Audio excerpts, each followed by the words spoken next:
Good evening all of you. कैसे हैं मेरे दोस्तों? आप लोग ठीक होंगे। आज का प्रैक्टिस सेशन है नंबर 14, बाल विकास एवं शिक्षा शास्त्र। अपना आकलन स्वयं करें। तो शुरू करते हैं अपना सेशन। Yes, question number 1। ये आपका प्रैक्टिस सेट नंबर 14 है, ध्यान रखना है। सारे के सारे प्रैक्टिस सेट लगा लेना, एक बार देख लेना, ठीक है? अपना आकलन कर लेना आप लोग। चलें। शिक्षा में समावेश का तात्पर्य क्या है, ये बताइए। तात्पर्य है कि क्या तात्पर्य है? ऑप्शन नंबर 1, छात्रों की उनकी क्षमता के आधार पर चुनिंदा रूप से प्रवेश दिया जाता है। क्या ये बात ठीक लग रही है दोस्तों? मामला गलत हो जाएगा। ऑप्शन नंबर 2, छात्र स्कूल की मांग के अनुसार समायोजन करते हैं।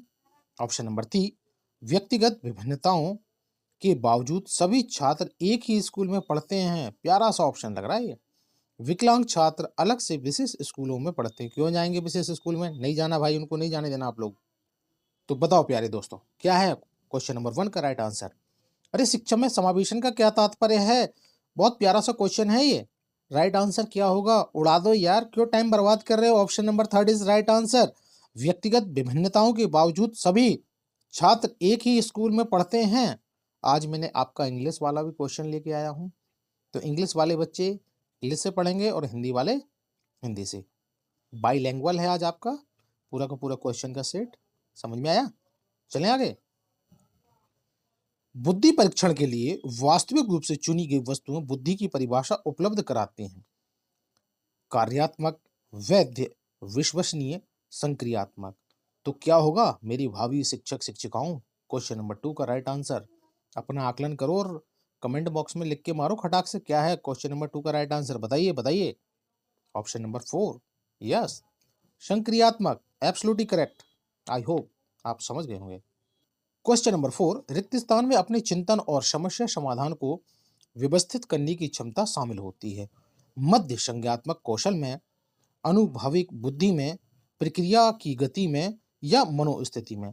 तो क्या होगा मेरे प्यारे भाइयों? ऑप्शन नंबर 4 का राइट आंसर बताइए बताइए। Yes, option number 1 is right answer. मध्य संज्ञानात्मक कौशल किसके बारे में पूछा है? रिक्त स्थान में मध्य संज्ञानात्मक कौशल में अपने चिंतन और समस्या समाधान को व्यवस्थित करने की क्षमता शामिल होती है। समझ में आ गया ना? Option number 1 is right answer. Question number 5 बड़ा सा क्वेश्चन है, घबराना नहीं है, लेकिन मेरे चीते हो आप लोग, घबराओगे नहीं, उड़ा के रखना है इसको। कभी कभी व्यक्ति का सामाजिक अस्मिता पर आधारित रूढ़िवादी विद्यार्थियों में असमानताओं की मान्यता पैदा कर देती है। इस तरह के नकारात्मक रूढ़िवादियों का प्रभाव कम करने के लिए शिक्षक व शिक्षिका को क्या करना चाहिए? बहुत प्यारा क्वेश्चन है। आईएमपी, मोस्ट आईएमपी क्वेश्चन है दोस्तों, ये ध्यान रखना। मिलेगा सीटेट में, मिलेगा, छपेगा बिल्कुल ये। विद्यार्थियों को कहना चाहिए कि अधिगम एक अनियंत्रित प्रक्रिया है। क्या ये बात ठीक लग रही है? ऑप्शन नंबर 2, ऐसे उदाहरण देना जो यह दर्शाएं कि ये रूढ़िवादी सच है। ये बात भी गलत लग रही है। इस बात पर बल देना कि अधिगम प्रयास पर प्रभावी रूप से निर्भर है। विद्यार्थियों को निरंतर इनाम और सजा दे दो, लाठी डंडे से कूट दो, बस पुरस्कार दे दो और लाठी डंडे से कूट दो, नहीं होगा। अब बताओ क्या होगा राइट आंसर? आपके पास 2 ऑप्शन बचे हुए हैं। क्वेश्चन नंबर 5 का राइट आंसर क्या होगा? बताइए क्या होगा? नहीं समझ में आया क्या कह रहा है क्वेश्चन? कभी कभी व्यक्तियों का सामाजिक अस्मिता पर आधारित रूढ़िवाद विद्यार्थियों में असमानताओं की मान्यता पैदा कर देता है। भाई बात तो ठीक कह रहा है ये। इस तरह के नकारात्मक रूढ़िवादों का प्रभाव कम करने के लिए शिक्षक को या शिक्षिका को क्या करना चाहिए? बताइए क्या होगा राइट आंसर? अरे बताओ बताओ बताओ। मैं बताऊं? अरे भाई ऑप्शन नंबर 1 होगा। आप लोगों को कंफ्यूज कर दिया था मैंने पहले, लेकिन मेरे शेर शेरनी कंफ्यूज नहीं होंगे। इस क्वेश्चन के आंसर को उड़ा के रखा आप लोगों ने। अरे विद्यार्थियों से कहना चाहिए कि अधिगम एक अनियंत्रित प्रक्रिया है। भाई अनियंत्रित मतलब क्या होता है? बताओ बताओ। अब इसकी थोड़ी सी स्टेटमेंट समझ लो आंसर की, आप लोग समझ नहीं पाए होंगे। भाई क्या है? अधिगम एक अनियंत्रित प्रक्रिया है। इसी कारण कभी कभी व्यक्तियों की सामाजिक अस्मिता पर आधारित रूढ़िवाद विद्यार्थियों में असमानताओं की मान्यता पैदा कर देता है। बात नंबर 1 ये होगी। यदि किसी विद्यार्थी के मन में यह भावना उत्पन्न हो जाए तो एक शिक्षक का या शिक्षिका को नकारात्मक रूढ़िवादों के प्रभाव को कम करने के लिए अधिगम की अनियंत्रित प्रक्रिया के संदर्भ में बताना चाहिए। तो इसीलिए ये ऑप्शन नंबर 1 राइट आंसर होगा। समझ में आ गया? यस। क्वेश्चन नंबर 6, संपूर्ण पाठ्यक्रम के सभी पक्षों के मूल्यांकन के लिए एक निश्चित समय में विद्यार्थी की परीक्षा लेनी है।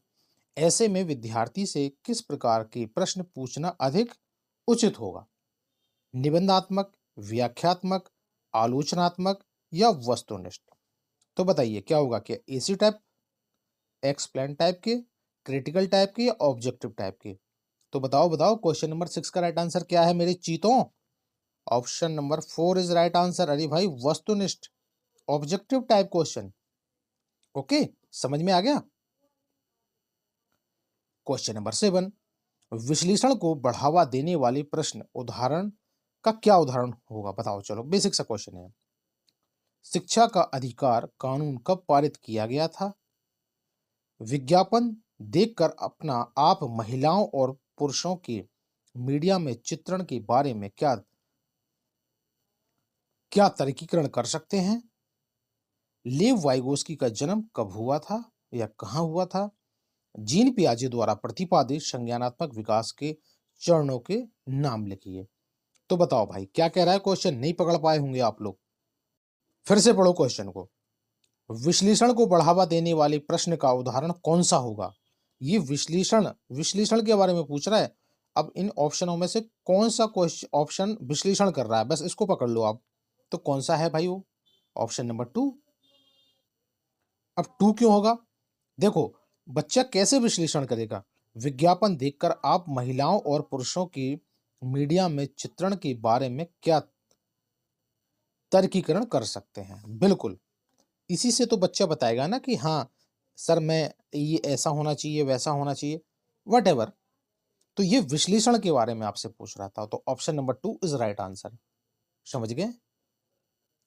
क्वेश्चन नंबर 8, जेंडर तटस्थ भाषा का प्रयोग व जेंडर की एक सामाजिक संरचना बजाय अनुवांशिकता द्वारा निर्धारित होने पर चर्चा करने से क्या होगा भाई? इसका जेंडर भेदभाव को बढ़ावा मिलेगा, जेंडर पक्षपात सुदृढ़ होंगे, जेंडर अनुपालन का प्रोत्साहन होगा, जेंडर रूढ़िवादिता को चुनौती मिलेगी। तो बताओ मेरे चीतों, क्या होगा राइट आंसर क्वेश्चन नंबर 8 का? बताइए। Option number 4 is right answer. सही पकड़ा आप लोगों ने, जेंडर रूढ़िवादिता को चुनौती मिलेगी। Option number 4 is right answer. समझ गए होंगे आप लोग। अगला क्वेश्चन है आपका question number 10, sensory motor stage is which state of पियाजे cognitive development? First, second, third and fourth? तो क्या होगा बताइए। अरे पियाजे चाचा हैं ये, 4-5 नंबर दे के जाएंगे, इनको पकड़ के रखना, इनको मत छोड़ देना मेरे चीतों। क्या होगा राइट आंसर? अरे संवेदी गतिशील अवस्था पियाजे की संज्ञानात्मक विकास की कौन सी अवस्था होगी? बताओ बताओ, क्वेश्चन नंबर 10 का राइट आंसर।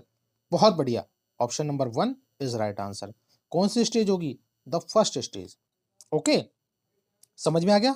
चलें आगे। Very good.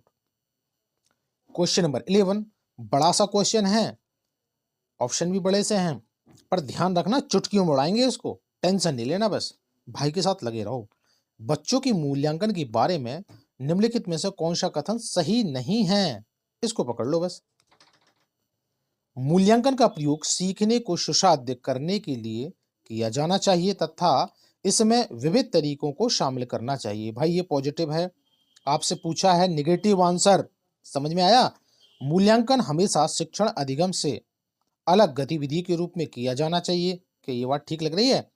मूल्यांकन पर शिक्षक को अपनी शिक्षा शास्त्रीय गतिविधियों पर मनन करने के लिए अवसर देने चाहिए। मूल्यांकन को संज्ञानात्मक, शारीरिक व मनोवैज्ञानिक क्षेत्रों पर ध्यान केंद्रित करना चाहिए। बताओ मेरे भाइयों, बहुत प्यारे ऑप्शन है। यदि आपने एक टैग वर्ड पकड़ लिया होगा तो आप राइट आंसर अभी फोड़ के बता दोगे। इसका क्या है राइट आंसर? बताओ। अरे क्या कह रहा था ये? ऑप्शन नंबर 2 क्या कह रहा है? सुनो जरा। अरे मूल्यांकन हमेशा शिक्षण अधिगम से अलग गतिविधियों के रूप में किया जाना चाहिए। क्या ये बात ठीक लग रही है आप लोगों को? अरे साथ साथ करना चाहिए ना, शिक्षण अधिगम के साथ साथ किया जाना चाहिए।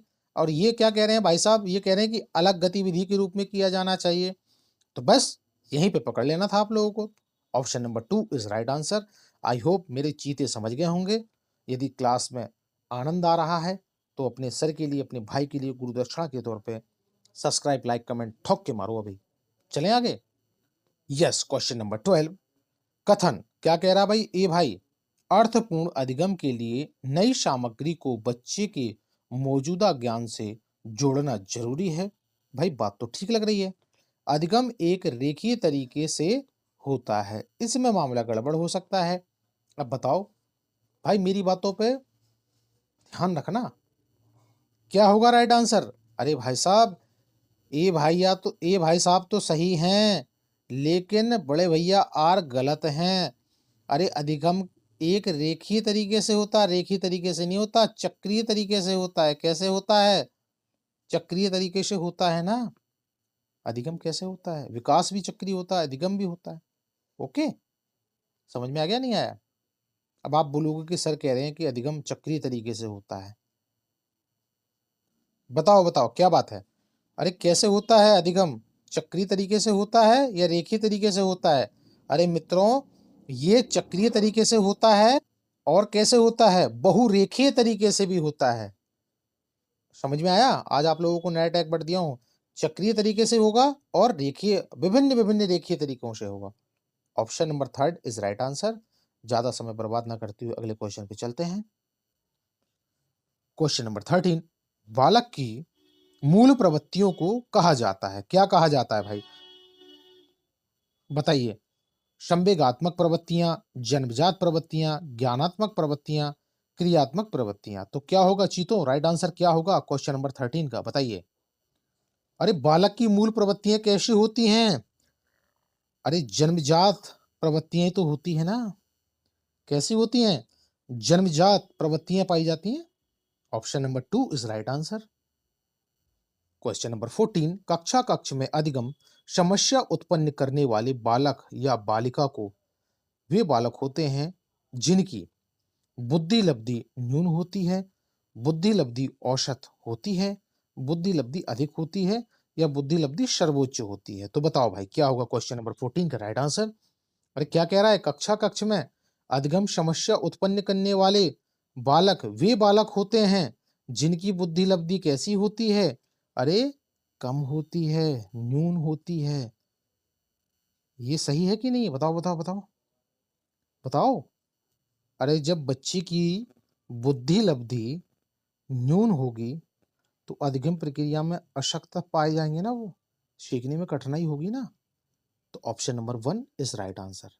समझ गए आप लोग? सीखने की प्रक्रिया में अभिप्रेरणा, पड़ोस वाली, कौन है भाई अभिप्रेरणा? पड़ोस वाली आंटी। हाँ चलो इसी को पकड़ लो भाई। पिछले सीखे हुए को नए अधिगम से अलग करती है, विद्यार्थियों को एक दिशा में सोचने की योग्य बनाती है, शिक्षार्थियों में सीखने के प्रति रुचि का विकास करती है, विद्यार्थियों में स्मरण शक्ति को तीव्र बनाती है। तो क्या होगा मेरे चीतों क्वेश्चन नंबर 15 का राइट आंसर? अरे क्या कर रही है भाई अभिप्रेरणा मैडम, क्या कर रही हैं? बताओ बताओ। अरे भाई साहब वो क्या कर रही हैं? शिक्षार्थियों में सीखने के प्रति रुचि का विकास कर रही है, नहीं कर रही? भाई अभिप्रेरणा को देख के तो अपने आप रुचि उत्पन्न हो जाती है, नहीं होती है? समझ लिए मेरी बात को?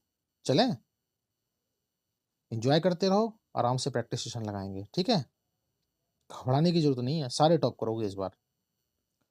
निम्नलिखित में से बाल केंद्रित कक्षा को नहीं दर्शाता। भाई क्या नहीं दर्शाता? अब ऑप्शन पढ़ेंगे। बाल केंद्रित कक्षा को नहीं दर्शाता। अब क्या चीज नहीं दर्शाता है? ऑप्शनों से पता चलेगा।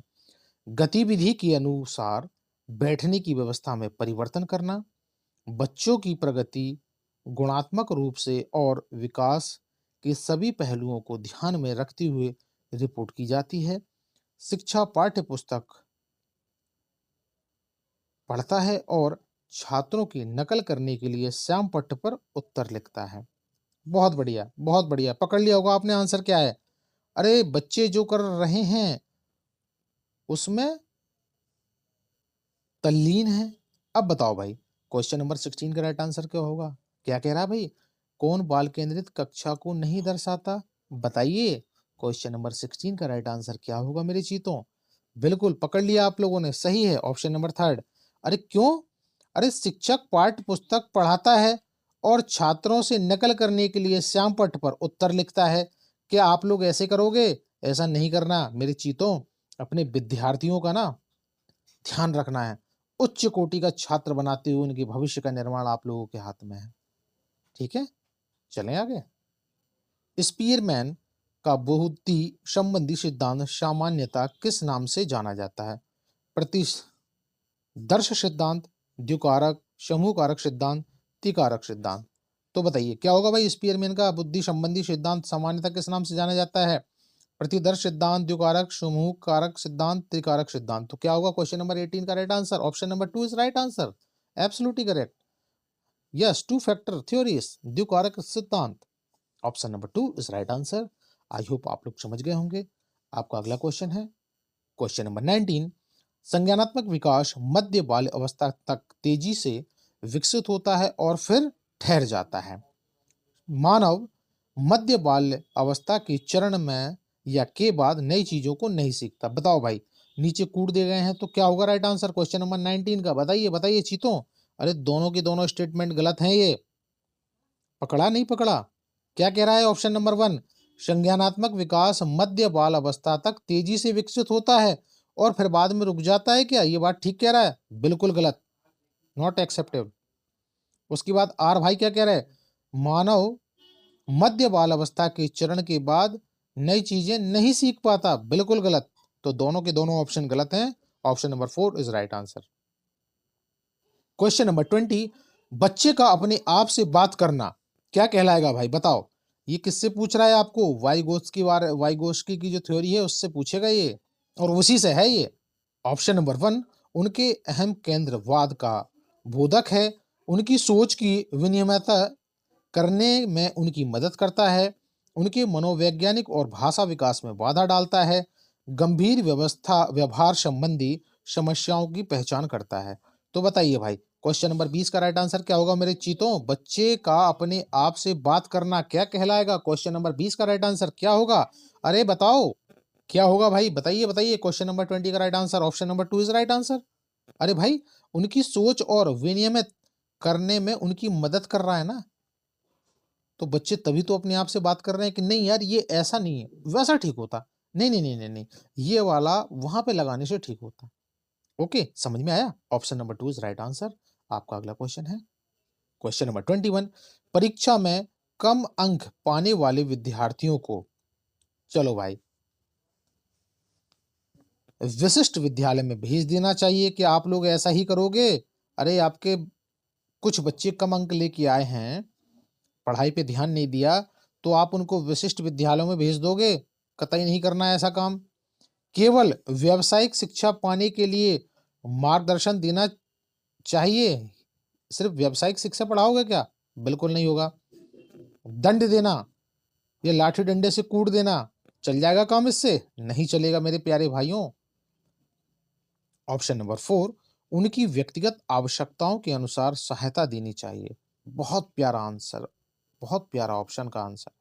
Okay, option number 4 is right answer. अरे आपकी जो क्लास में आप लोग पढ़ाओगे, किसी बच्चे के बेचारे के कम अंक आ गए, तो आप क्या करोगे? अरे उनकी व्यक्तिगत आवश्यकताओं के अनुसार सहायता देंगे कि भाई तुम किस विषय में, किस कारण तुम्हारा मन विचलित है और तुम क्यों भटक रहे हो। उनका मार्गदर्शन करेंगे, मैनिपुलेट करते हुए उनको पढ़ाएंगे। ओके, ऐसे ही करना है आप लोगों को। चलें आगे। रीता कक्षा 4th की शिक्षार्थी गणित में अच्छे अंक प्राप्त नहीं कर पा रही है, हालांकि अन्य विषयों में उसकी उपलब्धि अच्छी है। इसका संभावित कारण हो सकता है। चलो भाई, क्या हो सकता है?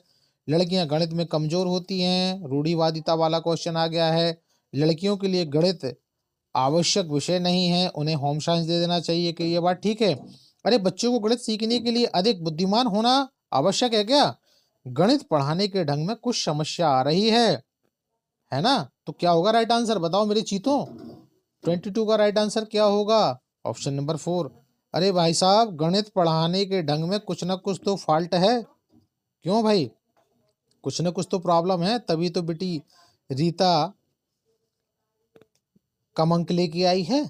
पर ऐसा नहीं कराओगे आप लोग टॉप कराओगे अपने बच्चों को। चलें आगे। 23 अधिगम को खालिस्तान की बजाय खालिस्तान की ओर निर्देशित किया जाना चाहिए। प्रतियोगिता, अनुकृति, अनुकृति, प्रतियोगिता, रटने, समझने, समझने या रट्टा लगाने। इनको काट दो, रट्टा लगाने का काम नहीं है इसमें। अब दो ऑप्शन बचे हुए हैं, क्या है 23 का राइट आंसर? बताओ मेरे चीतों, क्या होगा? क्या होगा 23 का राइट आंसर? बताओ बताओ। अरे अधिगम को रटने, रट्टा लगाने की बजाय समझने की ओर निर्देशित किया जाना चाहिए ना। रट्टा नहीं लगवाना है और समझने में निर्देशित किया जाना चाहिए। Option number third is right answer. पकड़ लिया आप लोगों ने? समझा नहीं समझा? क्वेश्चन नंबर 24, शिक्षा के क्षेत्र में ली जाने वाली परीक्षा से हम जान सकते हैं कि विद्यार्थी कितना बुद्धिमान है। अध्यापक द्वारा पढ़ाए गए कार्य विद्यार्थी किस प्रकार से प्रस्तुत करता है। विद्यार्थी पूरे वर्ष में किए गए कार्य का कितना भाग याद कर सकता है। विद्यार्थी का शैक्षणिक विकास सही दिशा में हो रहा है या नहीं हो रहा है। तो बताइए भाई, क्वेश्चन नंबर 24 का राइट आंसर बहुत प्यारा ऑप्शन है और बहुत प्यारे आंसर। बताओ क्या होगा? अरे शिक्षा के क्षेत्र में ली जाने वाली परीक्षा से हम क्या जान सकते हैं? अरे यही तो जानोगे ना आप अपने विद्यार्थियों के बारे में। विद्यार्थी का शैक्षिक विकास सही दिशा में हो रहा है कि नहीं हो रहा। Option number 4 is right answer. सहमत हो इस बात से? यही राइट आंसर है। चलें आगे। क्वेश्चन नंबर 25, बहुभाषिकता के संदर्भ में निम्न में से कौन सा दृष्टिकोण उपयुक्त है? चलिए भाई, विद्यार्थियों को विद्यालय अवधि के दौरान उनकी मातृभाषा या स्थानीय भाषा का उपयोग करने के लिए दंडित किया जाना चाहिए। कूट दोगे लाठी डंडे से? नहीं काम चलेगा।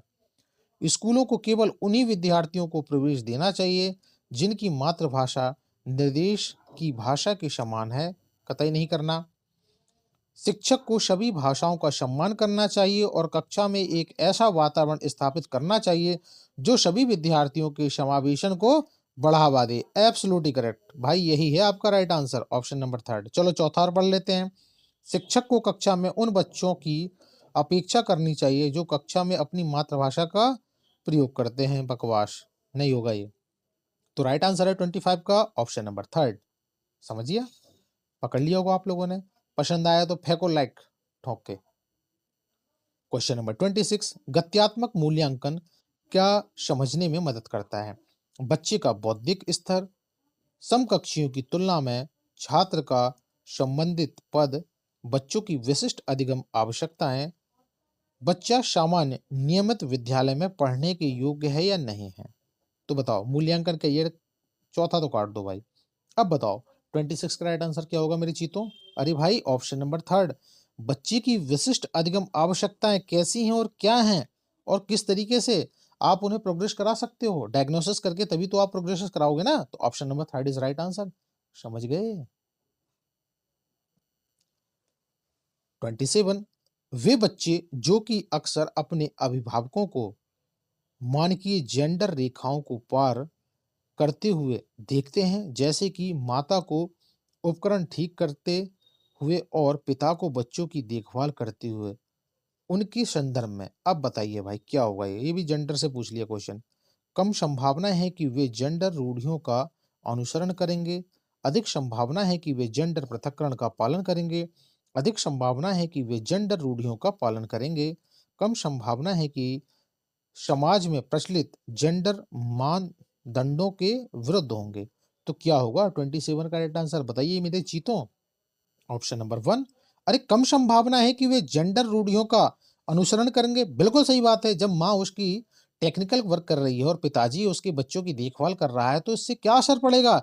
यह कम संभावना है कि जेंडर रूढ़ियों का अनुसरण करेंगे। बिल्कुल बिल्कुल नहीं करेंगे ना वो तो बच्चे। 27 का राइट आंसर है ऑप्शन नंबर वन। चलें आगे। समावेशी शिक्षा अपनी कक्षा में शामिल करती है। क्या करती है? अपंग विद्यार्थियों को, नेत्रहीन शिक्षार्थियों को, सामान्य विद्यार्थियों को या ऑल ऑफ दिस। तो भाई बेसिक सा क्वेश्चन है और ये सभी के सभी इसका राइट आंसर है। Option number 4 is right answer. 28 का राइट आंसर है ऑप्शन नंबर 4। आगे समझ में? चलें आगे। सृजनात्मक कार्य के लिए बुद्धि का एक न्यूनतम स्तर आवश्यक है, इस कथन की व्याख्या करता है। देहली मॉडल, शाइमन परीक्षण, अभिप्रेरणा मॉडल, उपरोक्त में से कोई नहीं। तो बताओ मेरे चीतों, ये आपके प्रैक्टिस सेशन नंबर 14 का लास्ट क्वेश्चन है और मैंने बहुत सारे आपको प्रैक्टिस सेशन दे दिए हैं। आपने ये नहीं देखे हैं तो प्लेलिस्ट बना दी गई है, उसमें से देख लेना। अपना आकलन स्वयं करना है। अब बताइए क्वेश्चन नंबर 30 का राइट आंसर क्या होगा। क्या कह रहा है? अरे सृजनात्मक कार्य के लिए बुद्धि का एक न्यूनतम स्तर आवश्यक है, इस कथन की व्याख्या करता है। कौन कर रहा है इस कथन की व्याख्या? बताओ मेरे चीतों। देहली मॉडल। अब ये क्या है भाई देहली मॉडल? पढ़ा है कि नहीं पढ़ा आप लोगों ने? चलिए भाई, देहली मॉडल को समझ लीजिए। देहली मॉडल है क्या? पहली बात क्या है? सृजनात्मकता। सृजनात्मकता का अर्थ क्या है आप लोग बताइए। अरे सृजनात्मक क्रिएटिविटी, अरे कुछ नया करना, कुछ नया सीखना, और इसके लिए बुद्धि का एक न्यूनतम स्तर आवश्यक होता है। इसी को देहली मॉडल कहा जाता है। पकड़ में आ गया? Option number 1 is right answer. I hope you, आप लोगों को सेशन काफी अच्छा लगा होगा। तो प्लीज अपने सर के लिए, अपने भाई के लिए एक गुरुदक्षिणा समझ के सब्सक्राइब, लाइक, कमेंट जरूर करें। तो मिलते हैं अगले प्रैक्टिस सेशन में। तब तक अपनी तैयारी को मजेदार बनाइए। जय हिंद, वंदे मातरम।